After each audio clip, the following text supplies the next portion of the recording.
E agora vamos fazer o quê? Vamos cumprir o nosso dever cívico de tentar ajudar as pessoas a entenderem o que foi No Limite era, sei lá, era passada, primeira era do No Limite, do 1 ao 4. A gente nem sabe se eles vão contar ou se eles vão começar a contar esse do 1, se eles vão jogar aqueles fora. A gente já percebeu, por exemplo, no primeiro que eles fizeram, todo o foco estava, né, em as pessoas serem pessoas comuns.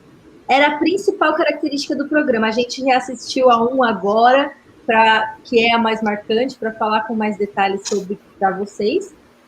E realmente aquelas pessoas, elas vinham de todos os lugares, qualquer um podia estar naquele jogo, e o jogo foi marcado por essas narrativas, pessoas muito únicas e interessantes, e uma história muito gostosa de assistir da perspectiva dos personagens. E aí a gente deu um salto para agora, onde a gente está com o BBB, que também não é mais com pessoas comuns, é um BBB de camarotes, e a gente pega No e limite, tem um né? limite... Hã? No limite, né? Não, BBB mesmo. E aí o No Limite é pessoas que, tipo, já são... Tá. Para além disso, sabe? Elas ainda são, tipo, pessoas que já vêm de outro reality. Então, elas já têm a experiência até do reality em si, né? Boa noite. Até desconcentrou. É verdade. E aí? Outra lenda que eu preciso exaltar, que eu acho que passou despercebida, Ilma, a véia da tribo do Sol, ela era uma lenda estrategista que passou batido, porque no No Limite não teve esse foco de estratégia. Mas ela era uma lenda estrategista que ela, como a mulher mais velha, péssima em provas, ela conseguia fazer a tribo eliminar todo mundo. Ela pegou... O Marcos. Ela pegou... Sim, o Marcos era o melhor participante da tribo em relação à prova. A tribo Sol... A tribo Sol estava sendo barbarizada nas provas. E o Marcos era o único que conseguia fazer alguma coisa. A Ilma não fazia nada. E aí eles perderam numa prova. Eles perderam uma prova que era uma prova de 3 etapas. Eles só ganharam uma etapa graças ao Marcos. E a terceira etapa eles só tiveram alguma chance de ganhar graças ao Marcos. E a Ilma foi horrível em todos. E aí chegou lá na hora, a Ilma falou assim: o Marcos foi responsável pela nossa derrota e tal. E ela foi. E os outros meninos foram lá e acabaram eliminando o melhor da tribo. Ele foi eliminado e a Ilma foi passando ilesa em todos e ela só não chegou na fusão porque, sei lá, porque agora eu nem lembro, mas porque a Pipa mudou, não, porque o Thiago mudou o voto de última hora. Porque ela já tinha combinado com o Thiago de votar na Pipa, só que aí de última hora o Thiago mudou o voto, porque o Thiago não estavam votando por estratégia, então ele acabou por última hora votando lá por um motivo aleatório.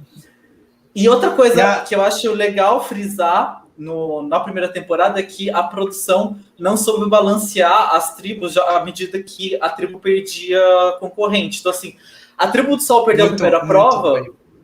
A tribo do Sol perdeu a primeira prova. Isso basicamente condenou a tribo do Sol a perder todas, porque eles fazer uma prova sem sentar gente. Então, tinha uma prova que eles tinham que cavar peças e depois montar. Então, uma tribo tinha 6 pessoas cavando, a outra tinha 3. Era óbvio que ela ia achar as peças primeiro. Então, assim, tipo assim, eles não... Então, assim, foi claro, assim, a falta de planejamento, a falta de experiência. Então, foi uma coisa marcante da primeira temporada. Antes, eu quero só falar uma coisa para ajudar o pessoal que não pegou a primeira fase do No Limite, os 3 primeiros No Limites, que, por exemplo, o Matheus disse que ele tinha 2, 3 anos, eu me senti velhíssima agora, mas enfim. Eu também. Ai, meu Deus. Para quem não pegou essa época, vocês terem uma noção, os 3 primeiros No Limites foram feitos meio que na encolha, assim, a Globo viu, porque o No Limite, para quem não conhece, o No Limite ele foi baseado num programa muito famoso nos Estados Unidos, que é o Survivor, que inclusive o nosso Blindcast, inicialmente, o principal dele é cobrir Survivor, tá? E, então, o No Limite ele foi uma cópia do Survivor, trazida para o Brasil de forma ilegal, tá? É verdade. o pessoal viu lá o Survivor aqui e trouxe aqui para o Brasil, mas copiado, tá? Sem comprar os direitos. Então, eles tentaram tirar algumas coisas, né? Então, não foi uma coisa tão fiel. Teve muitas coisas que eram muito diferentes do Survivor. Mas o formato, o esqueletinho, era baseado no Survivor. Eles fizeram essas 3 temporadas assim, um pouco diferentes. Mas aí, a Endemol, que é a dona do formato, deu um processinho na Globo e a Globo depois foi lá e comprou o formato. Por isso que o No Limite 4... ele já é mais próximo do Survivor. Então tem essa diferença. Quem não pegou os 3 primeiros, entenda que os 3 primeiros eram um pouco diferentes por isso. Eles não tinham comprado o formato, tá? Ele foi uma cópia. Tá? Uma das principais mudanças que eles fizeram até para não ter essa cópia é a definição do vencedor ser por provas, que é diferente do Survivor, né? Inclusive. Sim. E aí já na 4ª edição, como tu bem colocou, né, eles compraram direitos, aí eles fizeram igual ao Survivor a definição do vencedor, né, do júri poder votar e tal. Isso. Queria acrescentar aí esse assim, detalhe. tá, isso. Aí só para assim falar sobre o que eu acho relevante da primeira temporada, que foi a que eu reassisti, que eu tenho mais noção.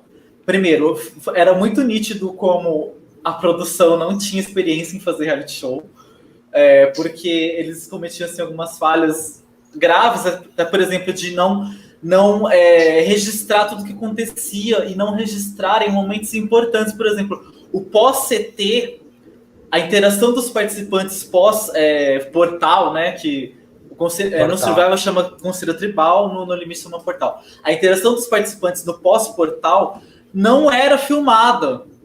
Tanto que tem um momento que acontece tem um acontecimento muito importante para a dinâmica dos participantes, que é uma briga que acontece depois de um portal, e não tem filmado. E a gente fica sabendo da briga através do depoimento dos participantes. Eles contando, eu cheguei para fulano e falei tal coisa. E a fulana chega e falou tal coisa. Então, assim, é só narrado para a gente pelos participantes, mas a gente não vê. Então, assim, você pensa que é uma falha grave, porque é um momento, o pós-portal é um momento importante para ser filmado. Não foi assim, era um momento aleatório que de repente eles brigaram, mas a gente não filmou. Né? Então, assim, você vê que a produção não tinha experiência, eles não sabiam que momentos eram importantes eles estarem filmando ou não. Então, só nisso você vê.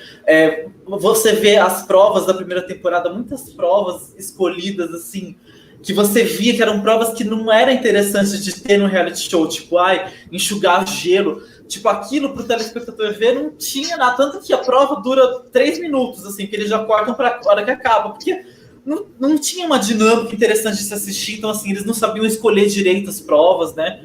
Só na hora de editar, eles viram que aquela prova não era interessante para se pôr na televisão. Enfim, era muito, muito isso assim. E uma coisa que eu preciso exaltar nessa temporada que nessa temporada a gente teve o primeiro barraqueiro do programa, a primeira barraqueira, que é a Andréia, um ícone, uma lenda que eu tinha esquecido dela, e que ela foi uma lenda. Assim, hoje em dia ela seria canceladíssima, porque ela disse coisas assim, um pouco preconceituosas, mas naquela época a gente tem que lembrar, aquilo lá é muito tempo atrás, aquelas falas dela eram falas que todo mundo falava, enfim. Mas ela foi meio cancelada também, né? Na época ela era bem odiada. Eu não gostava dela, eu não gostava dela, mas tipo assim, ela serviu entretenimento, entendeu? Ela serviu o que a gente gosta de ver, apesar das falas preconceituosas, mas assim, ela tinha uma personalidade marcante, sabe? Ela falava, tal. Então ela carregou muito do entretenimento do programa nas costas. E aí assim, você não pode falar depois eu... E outra. No caso, eu queria também frisar esses detalhes da Andréia, que a Andréia ela ia sair naquele CT, no primeiro CT da Lua, quem ia sair é a Andréia, e ela conseguiu reverter para o Chico sair. Ela conseguiu, lenda ali, que ela conseguiu convencer eles, achei fantástico isso, também queria frisar. E nessa eliminação do Marcos, eu lembro muito bem ele falando que a Pipa foi a maior decepção dele, como se a Pipa fosse a principal responsável pela eliminação dele. Na verdade, foi a Yuma, né? Como tu bem levantou, né? Ele nem imaginou. Mas uma coisa interessante ainda dessa tribo é que eles acabaram tendo uma narrativa de underdog muito interessante, assim, muito, muito boa para a TV. porque eles começaram a perder tudo, e no final, a Ilma, o Thiago e a Pipa, eles acabaram se tornando um núcleo ali muito bem conectado, muito unido, de certa forma. Tanto que quando eles ficaram sozinhos, eu até defendo um pouco a eliminação do Marcos, porque quando eles ficaram sozinhos, foi justamente a prova que eles ganharam, né? E que foi a prova da comida, né? Que não era uma prova física, mas ainda assim é uma prova que exigia alguma coisa, tanto que a Lua não deu conta. Mas, de qualquer forma, o Marcos, ele era uma fonte de instabilidade muito grande, emocional, né, muito grande no grupo, assim. Ele estava sempre, ele era bastante agressivo, então isso também ajuda as pessoas a querer eliminar ele, na minha opinião, assim. E, querendo ou não, quando a Ilma foi eliminada, que foi logo antes da Merge, ela foi uma eliminação dramática, assim, as pessoas ficaram tristes e todo o portal teve um clima assim, de choro, de drama, sabe? Porque realmente eles foram retratados, eles tiveram a narrativa quase de uma pequena família que se formou ali, e eu acho que isso deu muito gás para eles em termos de popularidade com os telespectadores. E a Lua, que estava ganhando tudo, era um pouco menos evidenciada na narrativa. E isso eu acho bem interessante, principalmente numa temporada que focava muito carisma e muito como quem as pessoas eram ali, e não tanto estratégia. Então eu acho que... Essa questão da família, né, foi uma narrativa bastante importante durante a primeira temporada, porque, no geral, as pessoas falavam... a gente teve que aprender a sobreviver em grupo, a gente teve que aprender a se doar. Teve gente que saiu do programa falando, eu acho que o que eu levo daqui é que eu me tornei menos egoísta. Que é tipo, basicamente o oposto do que você espera ver no jogo de Survivor, que seria o que originou. Então, entre o que a gente espera ver de jogo e o que teve na primeira temporada, é um choque muito, muito, muito distante, assim. Mas muito interessante, muito bom de ver, é muito bonito. As pessoas vão sendo eliminadas, eu assisti agora e eu ia gostando de todo mundo. É muito interessante, tipo, a forma como eles abordaram aquilo com muita naturalidade, como eles pareciam muito sinceros, como eles pareciam completamente entregues à experiência, e eles relatando o que eles tinham passado, e realmente... algumas horas deixa a desejar bastante a parte visual, a questão da câmera, de como eles filmaram, como eles captaram as imagens. Mas, por outro lado, eu achei que os personagens foram muito bem escolhidos e eles conseguiram passar pra gente o carisma daqueles personagens, mesmo escolhendo estratégias ruins de como cobrir as conversas das pessoas. Então, por isso que eu acho que fez tanto sucesso e marcou tanto a geração. Pode.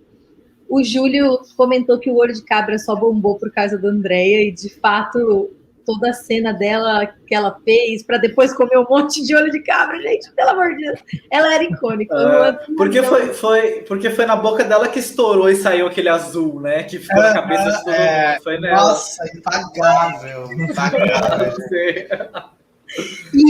Eu não tenho muito spoiler. Não tinha internet, mas já tinha spoiler. Todo mundo sabia quem ia ganhar. As pessoas falavam da escola. Quem ia... Você não sabia. Saiu em jornal, saiu em tudo quanto é lugar, os spoilers, sabe? E aí eu levei na escola esses spoilers. Eu preciso só frisar uma coisa do final do Um rapidinho, que quando saiu... Teve a semifinal nas duplas, né? A Elane com a Pipa contra a André e a Juliana, né?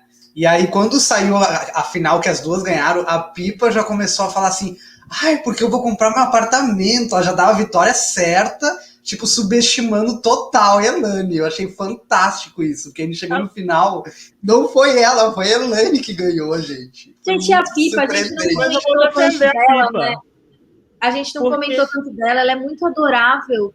Tipo, tudo bem, ela ficou frustrada quando ela perdeu, o que é compreensível, porque você acabou de perder, mesmo quando não vale nada você perde, ela ainda perdeu dinheiro em rede nacional, enfim.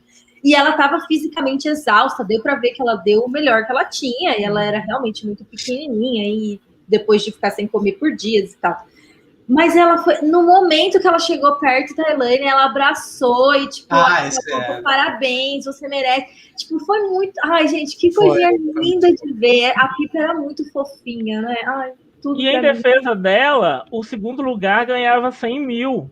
Então é por isso que ela falou Por isso que ela falou do apartamento, porque já estava garantido 100 mil. Já era 100 mil, não lembrava. Nossa, naquela época era um dinheirão, 100 mil. 100 mil, imagina naquela época. 300 mil, né? 300 mil pro vencedor. 300 mil era o vencedor, Caramba, nossa, da hora, ia ser da hora. A Pippa naquela época, a Pippa era minha favorita naquela época. Hoje, quando eu reassisti, eu me diverti mais com a Andrea.